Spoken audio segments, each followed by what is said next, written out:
Assalamualaikum warahmatullahi wabarakatuh. Perkenalkan, nama saya Muhammad Fadilah, NIM 11820212509. Jurusan Ilmu Hukum, Fakultas Syariah dan Hukum, Universitas Islam Negeri Sultan Syarif Kasim Riau. Baiklah, di sini saya akan menjelaskan tentang Turki Utsmani dan apa hubungan Turki Utsmani dengan Indonesia. Turki Utsmani.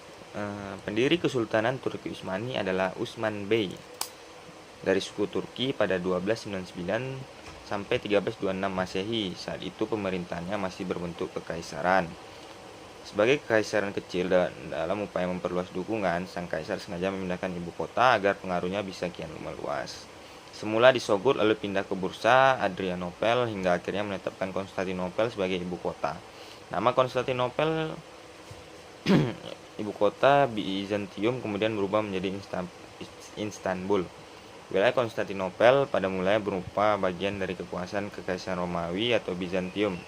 Setelah Kaisar Mahmud II mampu menaklukkan Konstantinopel pada 1453,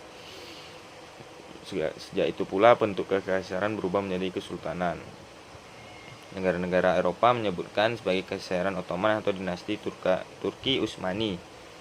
Wilayah kekuasaan Kesultanan Turki Utsmani pun terus berkembang seiring kedikdayaan pemerintahannya. Kesultanan Turki Utsmani mencapai puncak kejayaan pada masa pemerintahan Sultan Sulaiman Agung pada abad 16 dan 17. Era kejayaan Turki Utsmani mulai berkurang saat Perang Rusia pada 1877 sampai 1878. Turki mengalami kekalahan dalam perang itu sehingga wilayah Rusia pun lepas. Koalisi Katolik yang dipimpin Philip II juga mampu memukul mundur pasukan Turki Utsmani saat bertempur di Lepanto, Laut Mediterania. Bala tentara Turki Utsmani juga takluk oleh pasukan Malta. Kesultanan Turki Utsmani sempat bangkit dan mampu memulihkan keadaan sehingga memaksa pasukan Venesia mengadakan perjanjian damai. Turki juga kalah dalam perang melawan Austria. Beberapa wilayah Turki harus diserahkan ke Austria termasuk Serbia. Turki pun menandatangani perjanjian untuk tidak melakukan ekspansi lagi ke Eropa pada 1739. Kondisi itu diperburuk karena ada pergolakan di dalam negeri. Pada 1914, Gerakan Nasional Turki yang dipimpin Mustafa Kemal Pasha mampu menggulingkan pasukan Kesultanan Turki Utsmani dalam Perang Kemerdekaan, lalu membubarkan kesultanan pada 1 November 1922. Hal itu mengakibatkan Sultan terakhir meninggalkan negaranya. Republik Turki lalu berdiri pada 29 Oktober 1923 dengan Kemal Atatürk sebagai presiden.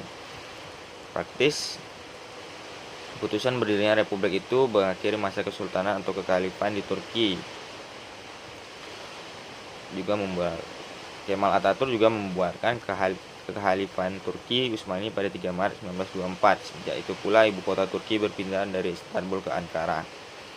Kehidupan agamis rakyat Turki juga berubah menjadi sekuler, yakni memisahkan urusan agama dan masalah kenegaraan atau pemerintahan. Walau 90% penduduknya beragama Islam, meski ibu kota Turki ada di Ankara, kota Istanbul yang juga merupakan nama provinsi itu sampai kini tetap menjadi kota terbesar dengan penduduk sekitar 22 juta orang. Dari seluruhnya sekitar 80 juta warga Turki.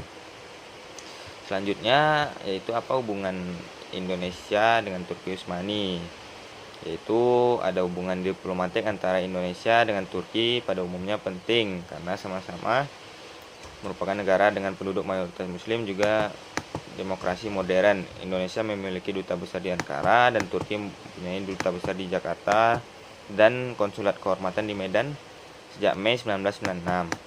Apa hubungan Aceh dengan Turki Utsmani? Di Indonesia yaitu Aceh. Kota Aceh memiliki hubungan diplomatik dengan Turki Utsmani karena Kesultanan Aceh memiliki hubungan diplomatik dengan Turki Utsmani terutama sejak abad ke-16. Aceh beberapa kali mengirimkan utusan ke Istanbul untuk meminta bantuan militer. Mereka mengangkut komoditas dagang terutama lada untuk dipersembahkan kepada Sultan Turki. Dengan demikian, Aceh Darussalam menjalin hubungan politik dengan Kesultanan Turki Utsmani karena dalam rangka mencari bantuan mengusir Portugis yang memonopoli perdagangan dan dianggap membahayakan bagi perkembangan Kesultanan Aceh. Ya, demikian itulah yang dapat saya sampaikan. Lebih dan kurang mohon maaf. Semoga bermanfaat. Wabillahi taufiq wal hidayah. Wassalamualaikum warahmatullahi wabarakatuh.